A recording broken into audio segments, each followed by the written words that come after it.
मुझे इतनी प्रिय लगती है जनाबाई की कथा। अपने माता पिता के साथ एकादशी पर पंढरपुर गई थी। पंढरपुर जाके जनाबाई को इतना अच्छा लग रहा था, इतना इतना सुख मिल रहा था। जय जय राम कृष्ण हरि कीर्तन चल रहा है और वारकरी सब नृत्य कर रहे हैं। इतनी भीड़ थी, लेकिन जनाबाई बड़ी प्रसन्न। उन भक्तों की संगति देख के इतनी सुख हो रहा है उनको, भीड़ देख करके और उन संतों के उनका ये भजन कीर्तन सुन के जना ने मां से कहा कि कितना अच्छा है ना, यहीं रह जाते हैं पंढरपुर में। अच्छा नहीं, वापस चलना है गांव, वापस घर जाना है। तो जना के मन में आया ये घर ले जाएंगे मुझको। तो भीड़ में जैसे ही गए तो जना ने जानबूझ के हाथ छोड़ दिए, बोले कि घर ले जाएंगे, मैं खो जाती हूँ, ताकि कभी यहां से जाना ना हो। जानबूझ के खो गए, छोड़ दिए माता पिता के हाथ। माता पिता ने खूब ढूंढा, लेकिन इतनी भीड़ में कहां मिले छोटी सी जना। चाव चाव में हाथ छोड़ तो दिया, लेकिन 1 दिन 2 दिन 3 दिन निकल गए, विठोबा नहीं मिले तो रोने लगी।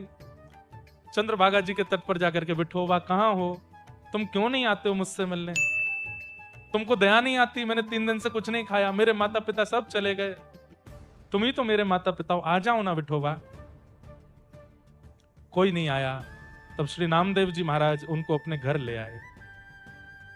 नामदेव जी के घर में कीर्तन होता था और कीर्तन में जनाबाई खूब प्रसन्न होती थी जब संगति देखती थी कि महाराज सब नृत्य करते हैं, मृदंग बजाते हैं, मंजीरा बजाते हैं, अभंग गाते हैं, और उछल उछल करके जब कीर्तन होता था, नृत्य देख करके जनाबाई इतनी प्रसन्न होती थी। लेकिन एकादशी के दिन जनाबाई नामदेव जी से कहती, आज कीर्तन धीरे धीरे करना। क्यों? मैंने देखा है कि जब आप कीर्तन करते हो तो ठाकुर जी आते हैं, दोनों कटी पर भुजा रख के पंढरीनाथ आते हैं और वो नृत्य करते हैं। एकादशी है आज बहुत व्यस्त रहे विठोबा, सुबह से इतने भक्तों को दर्शन दिया, थक गए होंगे। अब आप जोर से कीर्तन करोगे तो थके हारे आकर के उनको यहाँ नाचना पड़ेगा, और थके हुए वो आके यहाँ नृत्य करेंगे तो उनके पैरों में दर्द हो जाएगा, इसलिए आप धीमे धीमे कीर्तन करना। पर छोटी सी जना, उसकी बात कौन माने।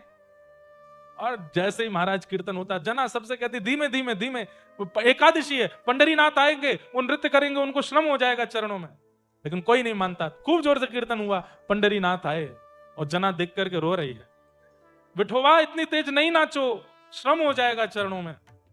सब चले गए, जनाबाई रोती रही, मेरे विठोबा को श्रम हो गया।